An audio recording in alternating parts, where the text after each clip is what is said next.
Hello, my name is Kathy Bissell. Welcome to the Golf Show 2.0. Today we have a guy who's a technology genius explaining an invention, one of his many inventions, I have a feeling. Why, thank Gary, you. why Why, don't you thank you. Why, thank you, start? Kathy. What a nice introduction for me. Thank you. Uh, I'm Gary Van Sickle. Although today I'm Gary Van Lost Sickle in honor of our guest, Jesse Koenig, who has invented something I've needed many times. He's got a method so I don't lose my golf clubs, leave them behind in the golf course. He's basically got low jack for golf clubs so I can remember to go back and get them. My phone goes off in a nutshell. But I'd say it's not rocket science, but it might be because he used to work at NASA. So, Jesse, welcome to the Golf Show 2.0. And what, first of all, what were you doing at NASA and why would you leave NASA to get into golf? Yeah. So a great question. So, hi, I'm Jesse Koenig. Pleasure to be here with you guys. So I've always had a fascination with space. I've had a fascination with consciousness, which I think will be my next chapter. And I've always had a frustration about losing things. It's like I have so many things to think about in life, so many things to do. It's like, really, I need to keep track of all these little things all over the place in my life. So golf clubs, that was one where my friend and I, you asked me, I'll just go back. You asked me, what was I doing at NASA? So I'll go there. So, so I was working on satellites at NASA, and then I went to some other aerospace companies also. And I was the one who worked on these satellites. So some of these satellites were Earth observation satellites. Some of them were communication satellites. Some of them were missile tracking satellites. And my job as an engineer would be to develop the system on the satellite that would automatically steer the satellite. So it would have to know where it's pointed with star trackers oftentimes. So it's looking at stars and figuring out which way it's pointed. And then it knows which way it wants to be pointed to achieve its mission. And it might have to move quickly between positions depending on the mission objectives. And so my job was to basically simulate the satellite and simulate the way the satellite senses its attitude or its orientation and its position in space, and then simulate how it actually moves with reaction wheels or thrusters, and then develop algorithms, which is basically the set of, it's what determines the set of commands that you send to those thrusters or reaction wheels to move the satellites in the right way. I also did it on unmanned airplanes.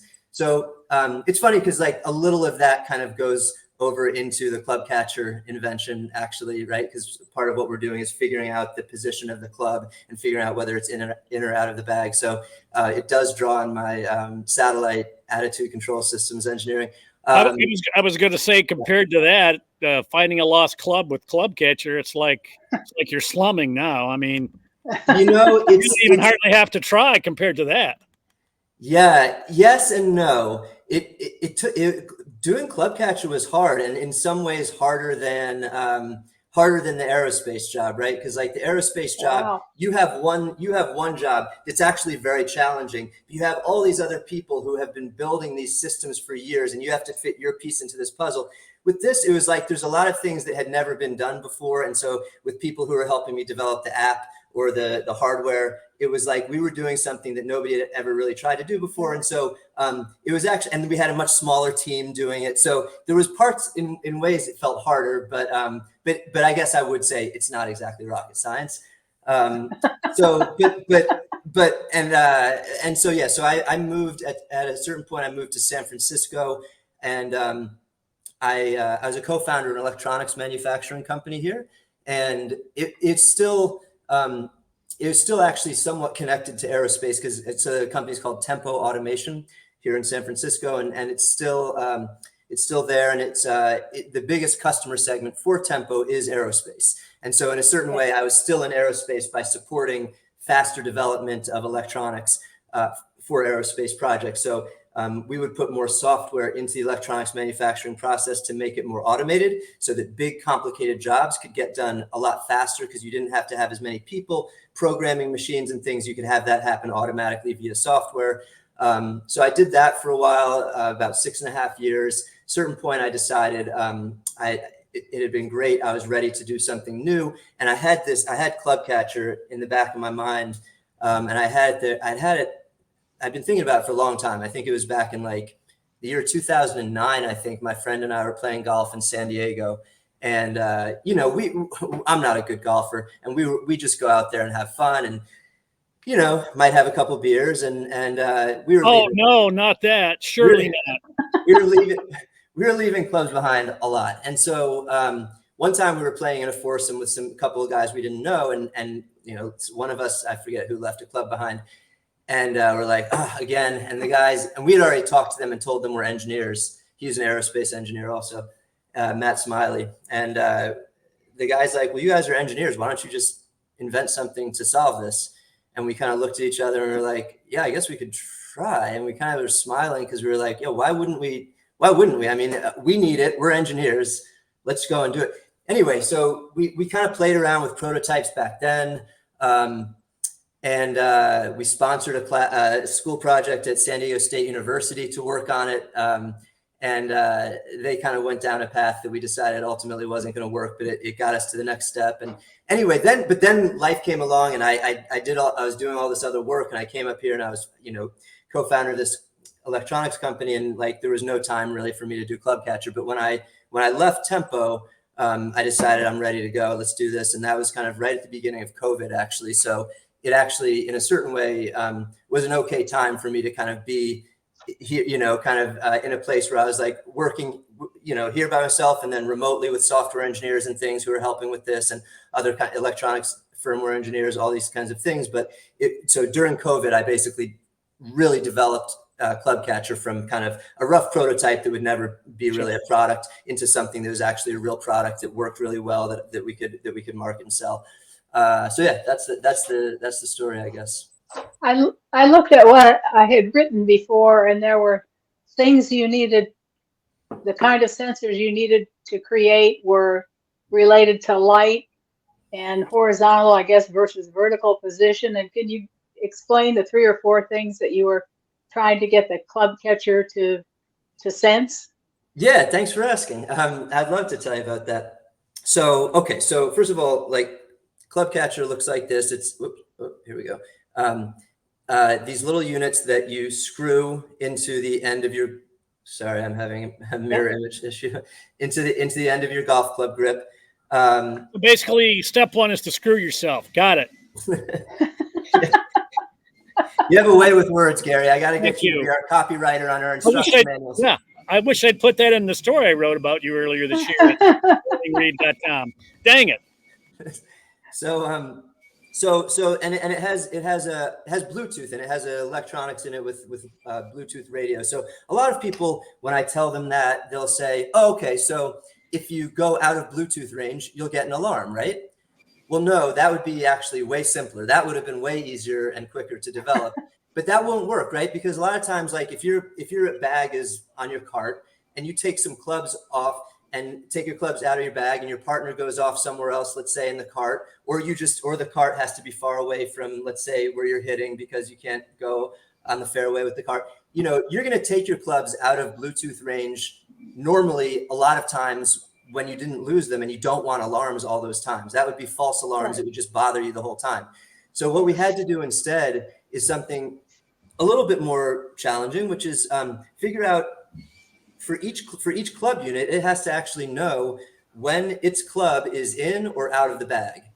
And then it communicates that to the app on your phone, and the app watches clubs coming in and out of the bag, and then determines from that when you've left one behind.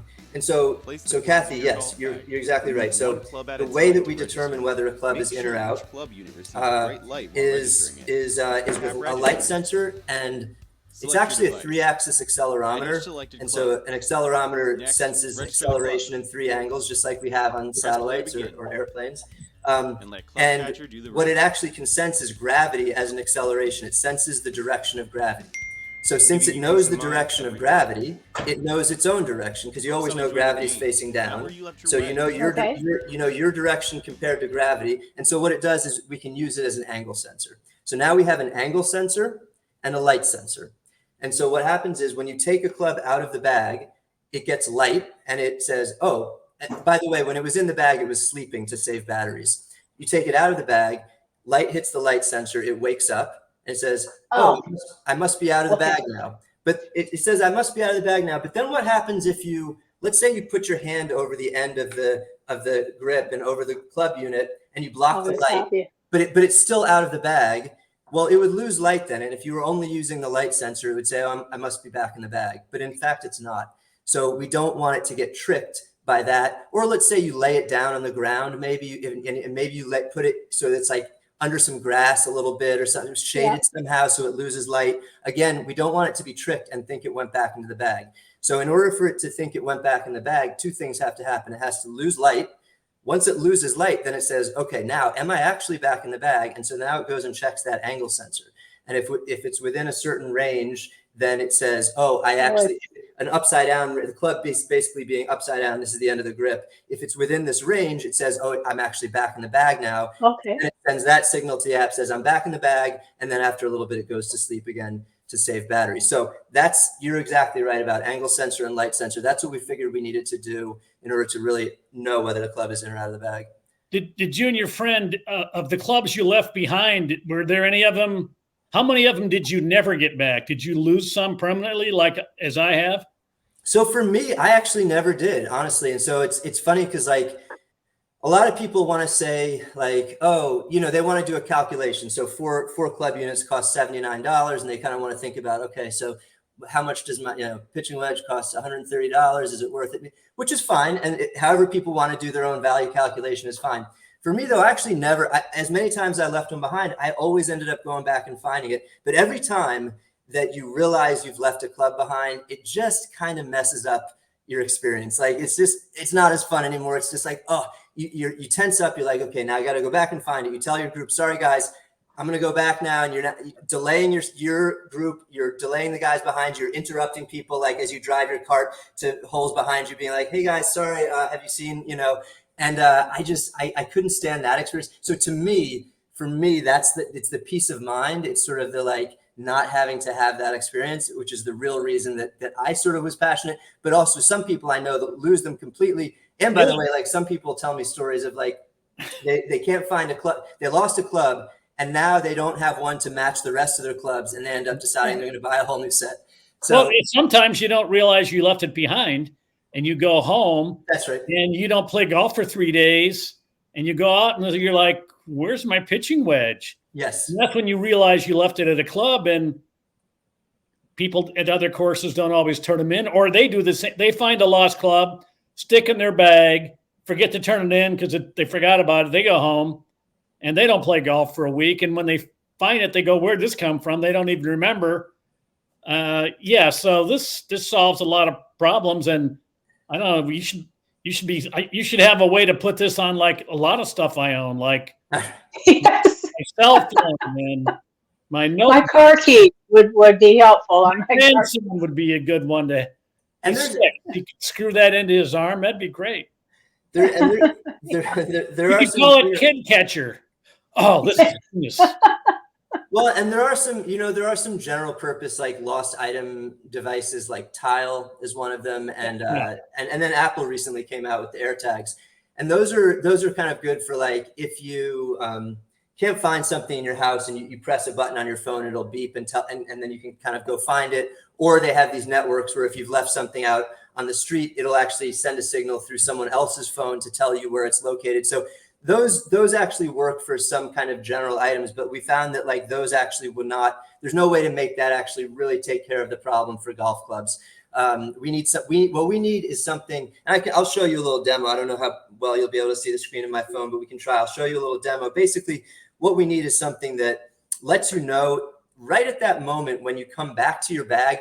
And usually, I mean, you can leave various clubs behind, but obviously the most common one is you leave a wedge somewhere around the green. So right at that moment where you come back to your bag and you've left that wedge, we needed to give you an alarm right then so that you don't drive off to the next hole. That's where the problem comes, right? If you get the alarm right when you come back to your bag, then you realize, oh yeah, of course, it's right over there. You go grab it. If you just start driving off to the next hole and now you're a few holes away and then you don't need your wedge until a few holes later, then it starts to be a real pain. Or like you say, Gary, if you've already gone home. I was going to say too, there's step one, Jesse, is you've got to have your phone with you and have some kind of sound or a notification thing on.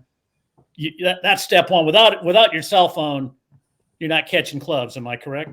That's right. You have to have your cell phone. Now, the nice thing in the way that we designed it is we wanted to make it agnostic to where you keep your phone. You have to have it with you playing golf, but you can have it in your cart, in your pocket, in your bag, wherever it is. Everybody pretty much does, but you just have to make sure you can hear like my ringtone is a duck quacking. So if I hear a duck quacking, I know I left my club back on the green. That'd be great.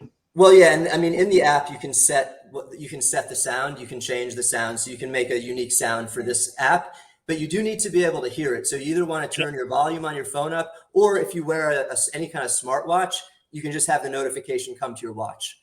Yeah, or golf watch, like the Garmin golf watches, you can get the notifications there, or an Apple Watch or an Android watch, or all these things, you can get the notifications. But yeah. Oh, and you don't need, some people ask this also, like they say, do you need to have, they're like, oh, I don't get good cell signal out on the golf course. You don't need any cell signal, actually. You can have it in airplane mode if you want. The only thing you need to have is Bluetooth turned on, but you don't need network at all. I was just going to say, Gary, because you were saying like, you sometimes leave your club and go home without it. Yeah.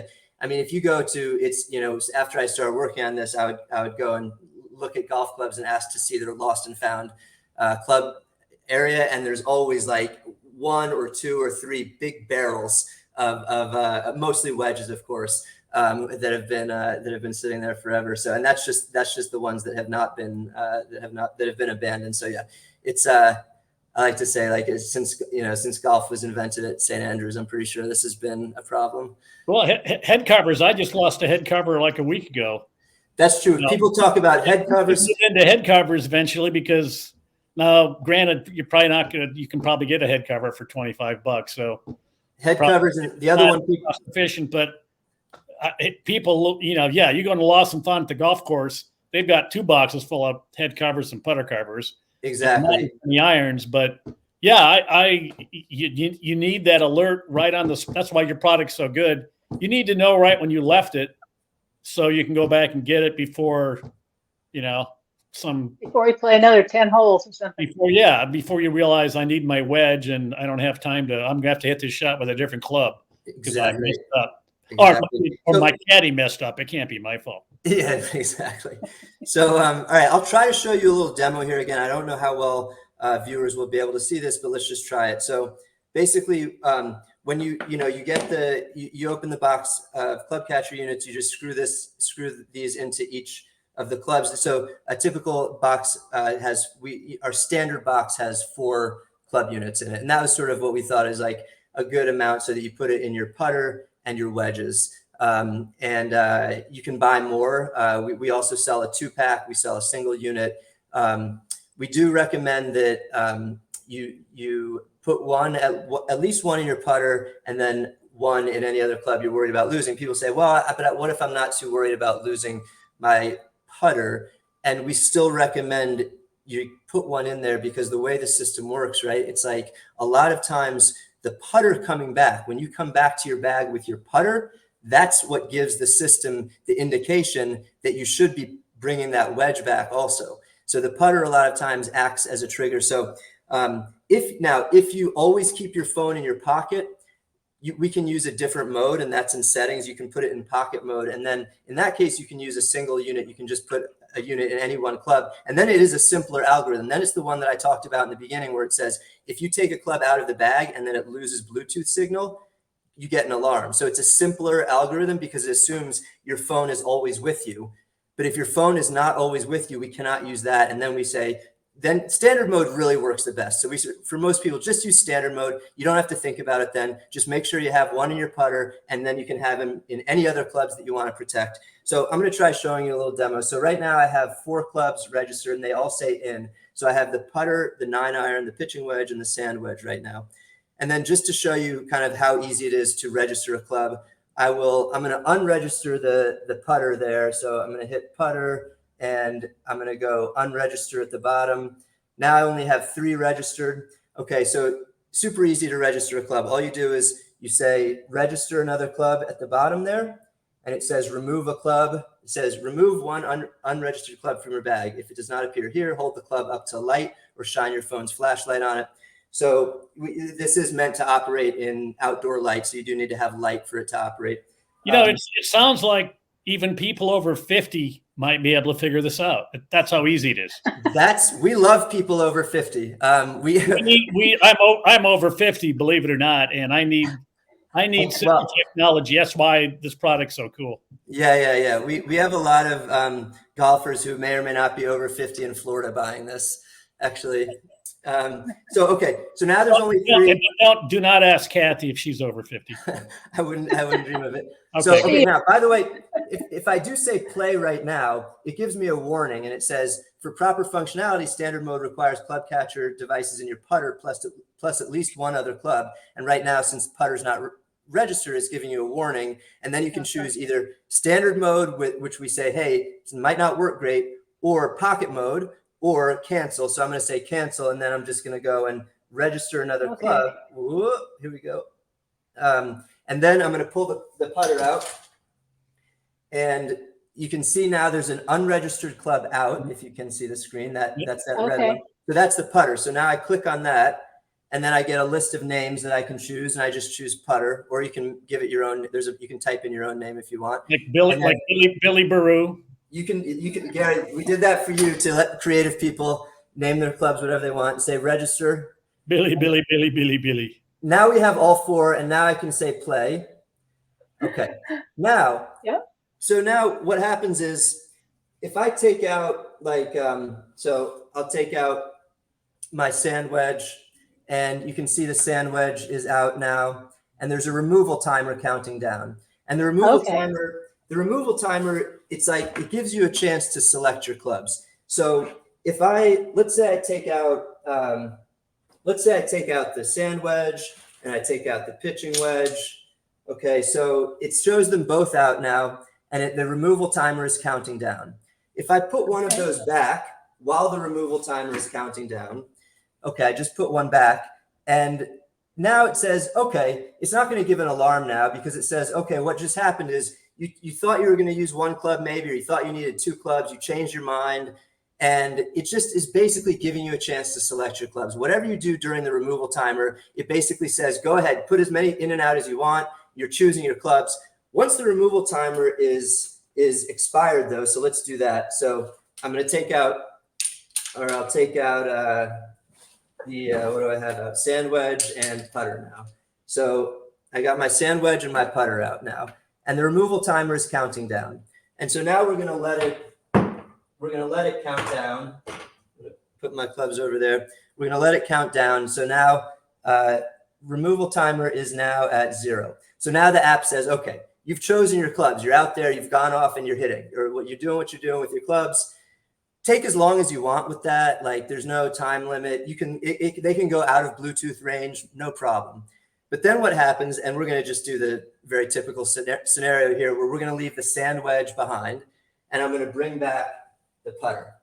Okay, so now the putter goes back in, and the return timer starts going. It says you better bring back your wedge within a few seconds, otherwise you get an alarm, right? Jailbreak. So that's hey, Jesse, I'm still waiting to see you hit the shot. Come on. I know. Let's see it. That's the part you don't want to see. Okay. Let me tell you. But it's great. Look, I think the wedges obviously are the clubs you're most likely behind, because you miss the green, which everybody does, and you take 3 clubs with you and you set them down and you chip it up, and then you putt and you forget, especially if you're not smart enough to leave your clubs on the green where you see them. If you leave them off the green and like the deeper grass, they just become invisible. But even when you're playing cart path golf, you got to stay in the cart path. You pick up a 6, 7, 8 iron, go out maybe in the rough on the other side. You put 2 clubs down, hit your shot, and maybe you're so ecstatic about how good that shot was, or possibly the reverse, that you lose it and you don't remember to pick those clubs up. So honestly, if I was going with this, you even going to a tee box, I've left a rangefinder and a 3-wood. I took 2 clubs to the tee box and I only hit 1. And again, I was so happy with the result that I was thinking about the shot and I forgot. I left it there. Honestly, I think you want to do most of the clubs in your bag, but that's me. And in playing cart golf, if you're a walker, it's a lot harder to leave clubs behind. But most of us play golf. I mean, most of us play carts. I do more now, and we all need this. We need this Amber Alert system you've got for golf clubs. That's it. And listen, you're right. They should put that on the internet. A 7-iron is attention. A 7-iron has been left behind in your neighborhood.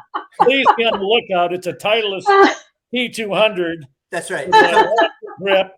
Please alert the authorities if you find it. Thank you. That's right. Just blow up everyone on the golf course. Amber Alert. Yeah, exactly. I agree. That's our next generation product. Well, and I think you should also have a low jack, a thing for the bag, so I can figure out when the airline doesn't cough it up. I can go, well, here I can see in the map where it is. That's right. Yeah. I lost a set of clubs for about 5 days in the San Francisco airport, and when I eventually got them back, all of the golf balls were gone, leading me to believe that whoever borrowed them for 4 or 5 days went out and took all my golf balls and played and lost them all. They were out of balls. They went, okay, we'll take it back now. I hope they at least cleaned the clubs when they were done. Yeah, I'm glad. I guess I'm glad they had a good time, but it would have been nice if they could have replaced the balls for you. But... Well, now, where can people want to buy your product? They go to clubcatcher.com. Yep, the Clubcatcher. Is that the only place? Sorry.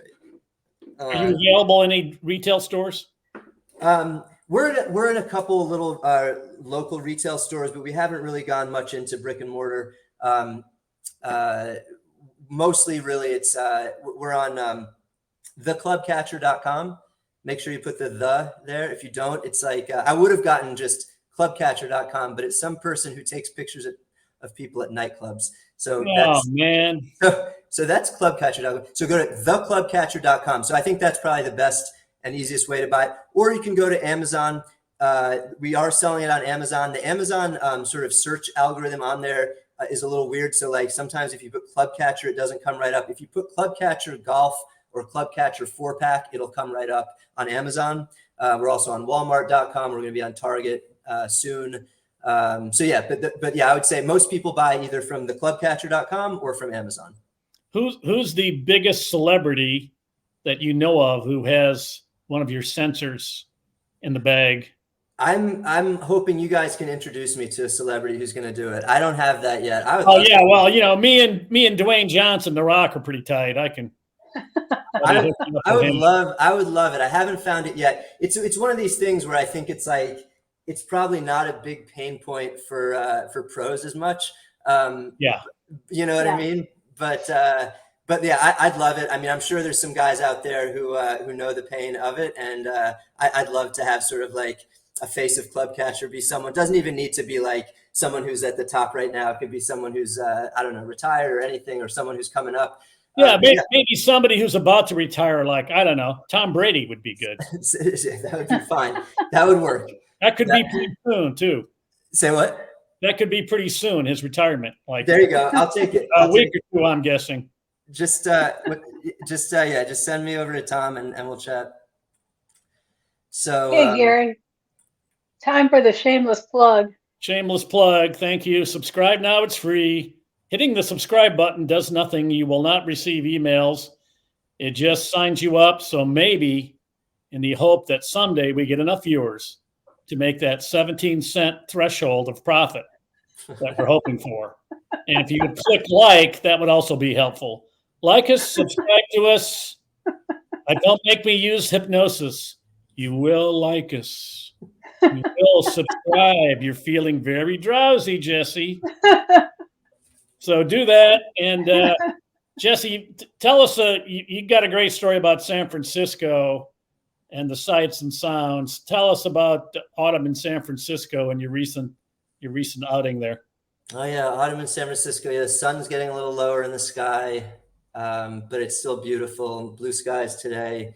A couple of days ago, I was out on a run, and I went up to the top of Bernal Heights, and you can see all of San Francisco and the bay and the mountains. And I took this beautiful panorama shot of that. And then I'm coming back to my house, and in San Francisco, and my friend says he thinks my radar is the best. And what he's talking about radar is sidewalk radar or poop radar. And you have to have that in San Francisco to watch for poop on the sidewalk. So I found this was hilarious to me. It was just like, it just felt like somebody maybe was doing this to be humorous, or maybe the wind blew it as the universe being humorous, but there's some poop on the sidewalk and there's a little paper label laying right over the poop, and it said, "Do not remove." And so I took a picture of that, and I sent that, and I sent the panorama, the beautiful panorama, to my family. I'm like, man, I'm going to miss San Francisco. And it's true. I will miss it. I won't miss probably the poop, although you never know. Sometimes you miss weird things, but probably won't miss the poop. But boy, it's beautiful. Yeah. I hope you put that on Twitter. Not yet. I should though. It deserves to be. Yeah. And just to clarify, you're pretty sure it was dog poop versus, say, like human? No. You can never be sure. You don't know. Okay, let's say it was dog poop. You don't know. Because honestly, I don't know how many episodes of this podcast we've done, but I've been waiting all this time just so I could say dog poop. There you go. Repeatedly, dog poop. So thank you, Jesse, for that story about dog poop. Thank you for inventing the club catcher. That's a terrific product. I love it. I need it, and I'm glad it's out there, and I can change my name to Gary Van Found Sickle instead of Lost Sickle. Yeah, that's right. There you go. That'll be a happy day for the world. And then go ahead. Sorry, Kathy. No, that's it. No, I was just gonna say, and I think my next chapter, I mentioned my fascination with consciousness, and so there's a sort of a new field opening up now, which is psychedelic therapy, which is using certain compounds as a part of a therapeutic process to help people with all kinds of conditions, so depression and anxiety and addiction and eating disorders and all these kinds of things, and so I'm going to be moving up to Oregon from San Francisco, and that's why I said to my family, I'll miss SF. I'll be moving up to Oregon, which is the first state that's going to be legalizing psilocybin services. And so that's a certain kind of psychedelic. And so it's very inspiring to me. I've never been in that field, so it's a brand new thing for me. But I sort of come from a family of therapists, a lot of therapists in my family. And sort of it feels like, to me, the most inspiring thing, if I can play some part in helping to alleviate people's individual suffering and to sort of evolve our collective consciousness, hopefully towards sort of like being able to live together here on earth more gracefully and harmoniously, you know. And if anybody is looking for more information on that, there actually was a PBS special. I think it was over the weekend, or it was last weekend. And that's where Jesse and I were talking last week prior to him being our guest. And I knew I had heard it or seen it or something somewhere. And all of a sudden I looked at my recorded programs in my Comcast thing. And sure enough, there was a thing on exactly what you're talking about. So it's a thing, it's coming, and it apparently works. Yeah, for sure. And there's also a good Netflix documentary called How to Change Your Mind. By the author Michael Pollan. It's based on his book of the same title. But yeah, so if you're sort of paying attention to this stuff, it's wild. There's new research studies coming out almost every day showing how helpful these can be for people who haven't been able to be helped by sort of our kind of traditional Western psychiatry. Is not able to help a lot of people with certain things, and this sort of gets people beyond places where they're stuck often. So it's quite, like I say, quite inspiring. Well, suffering. Maybe we'll catch up with you next year, and you'll have a new story for us. Suffering in the world is important, but suffering in the golf world is even more vital when you left the club behind. There's all different levels, and I'm trying to solve things at different levels. So yeah, I appreciate kind of being able to make a very specific contribution for golf, and then maybe something more big and grand after that. Something else. But on behalf of all golfers, thank you for your service. You're welcome, sir. Well, it's Jesse Koenig. Get the theclubcatcher.com, how to not lose your clubs in the golf course. Your phone will tell you, hey, idiot, you left your club, go back and get it. I don't know one golfer who hasn't left a club behind. And it's a perfect family members behind on a golf course. So And speaking of family members, it's a perfect gift for, like, if you got someone in your family who plays golf and you don't know what else to get them, you could try Club Catcher. We're getting great reviews on it. People who have it really love it. So yeah, try it out as a holiday gift.